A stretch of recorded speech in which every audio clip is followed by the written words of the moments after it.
জামাতের সাথে বেহেশতে নিতে চাইলেও আল্লাহর কাছে বলবেন ওই বেহেশতে আমি জামাতের সাথে যেতে চাই না।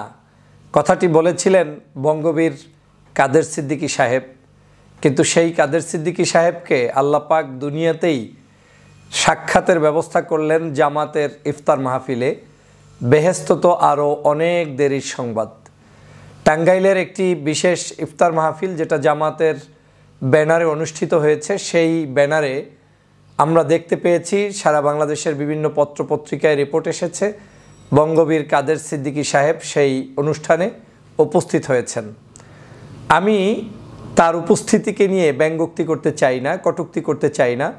একজন রাজনীতিতে বয়স্ক মানুষ, সিনিয়র সিটিজেন হিসাবে তিনি আমাদের সকলের কাছে শ্রদ্ধার পাত্র, সম্মানের পাত্র। কিন্তু রাজনীতিতে এমন কিছু বক্তব্য থেকে যায় যেই বক্তব্যগুলো জাতি যুগ যুগ যুগ যুগ ধরে, এমনকি শত বছর পরেও মানুষ মনে রাখবে। শব্দচয়নের ক্ষেত্রে তিনি যখন বলেছেন যে জামাতের সাথে আমি বেহেশতে যেতে চাই না, আল্লাহর কাছে বলবো যে আমি বেহেশতে ওই বেহেশতে যেতে চাই না যেখানে জামাত আছে। সেই জামাতের সাথে একত্রে সে বেহেশতে যাবে না। সেই মানুষটা কি আল্লাহ পাক দুনিয়াতে দেখিয়ে দিলেন যে জামাতের সাথে তুমি বেহেশতে না, দুনিয়ায় বসেই তোমাকে ইফতার করতে হবে। পবিত্রতম একটি দিনে তুমি তাদের পাশে বসে তাদের বক্তব্য শুনতে হবে, গুণকীর্তন শুনতে হবে, আলোচনা শুনতে হবে। এ কথাগুলো এজন্য বলছি, আমাদের দেশের জন্য, মানুষের জন্য, সমাজের জন্য, শিক্ষার জন্য বলছি। আমি কাদের সিদ্দিকী সাহেবের এই ইফতার মাহফিলের আগমনকে স্বাগত জানাই। তিনি যদি আরও ভালো ভালো প্রোগ্রামগুলোতে যান, আমি খুশি হওয়া ছাড়া বেজার হব না।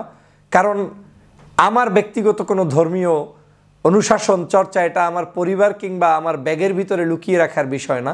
ধর্ম এমন একটা বিষয়, এই ধরনের কার্যক্রম মৃত্যুর একদিন, এক সেকেন্ড আগ মুহূর্তেও যদি কোনো ব্যক্তি অ্যাকসেপ্ট করতে চায়, ভালোভাবে পালন করতে চায়, গ্রহণ করতে চায়, ভালো নিয়তে তিনি করতে চান, তাদেরকে সহযোগিতা করাই আমাদের কাজ, আমার কাজ। আর যদি সেটা আমি না করি, নিশ্চয়ই এটা বোকামি ছাড়া আর কিছুই হবে না।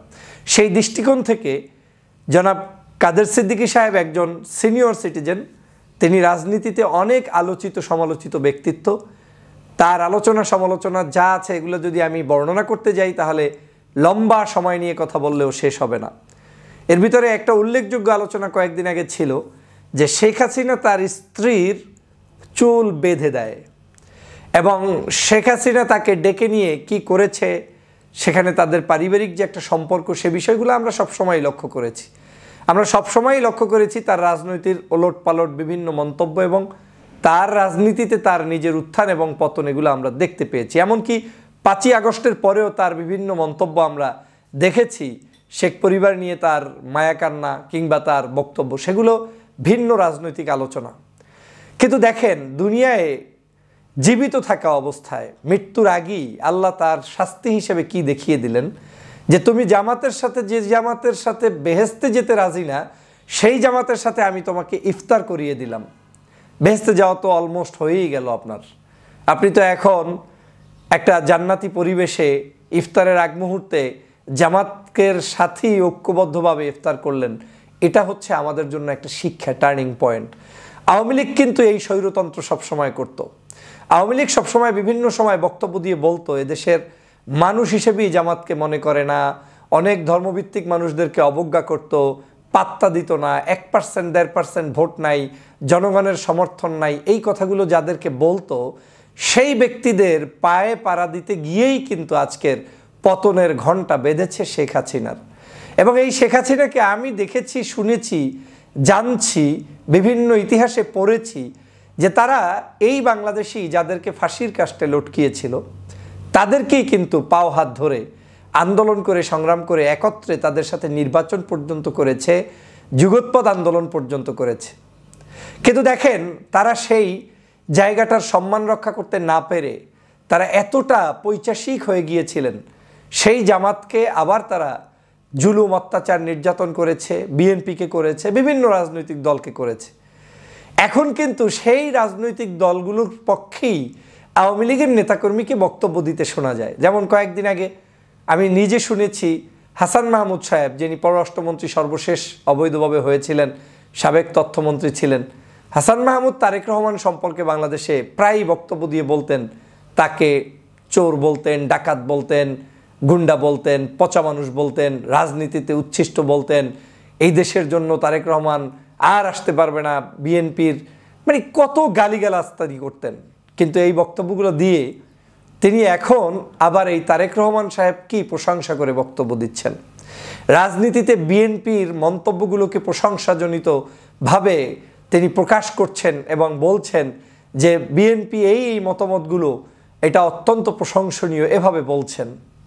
এবং তাদের নেতাকর্মীরা এখন বিভিন্ন জায়গায় যত বড় বড় বিপদে পড়েছে, শুনছি যে অনেক বড় বিপদ থেকে রক্ষা করতেও বিএনপির হাত পাও ধরায় বাঁচতে হচ্ছে।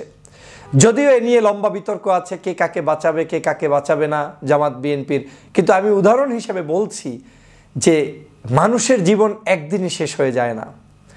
একদিনের মন্তব্যের মধ্য দিয়েই আপনার মৃত্যুর আগ পর্যন্ত আপনি সব কিছু যেমন ইচ্ছা তেমন সাজাবেন, সেটা কিন্তু হয় না। মানুষ যে কথা বলে যায়, রেখে যায়, ওই কথাগুলো আর ফেরত আপনি নিতে পারবেন না। সেটা স্মৃতিতে যেমন মানুষের কাছে থেকে যাবে, আবার এই টেকনোলজির যুগে সমগ্র জায়গায় থেকে যাবে।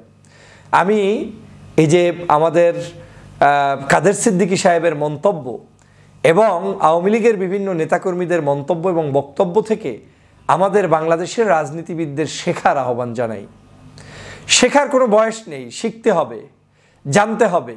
দাম্ভিকতা, অহংকার এবং কাউকে একেবারে নিশ্চিহ্ন করে দেওয়ার যে প্রবণতা, এটা যে কতটা ভয়ানক সেটা আজ আমরা দেখতে পাচ্ছি।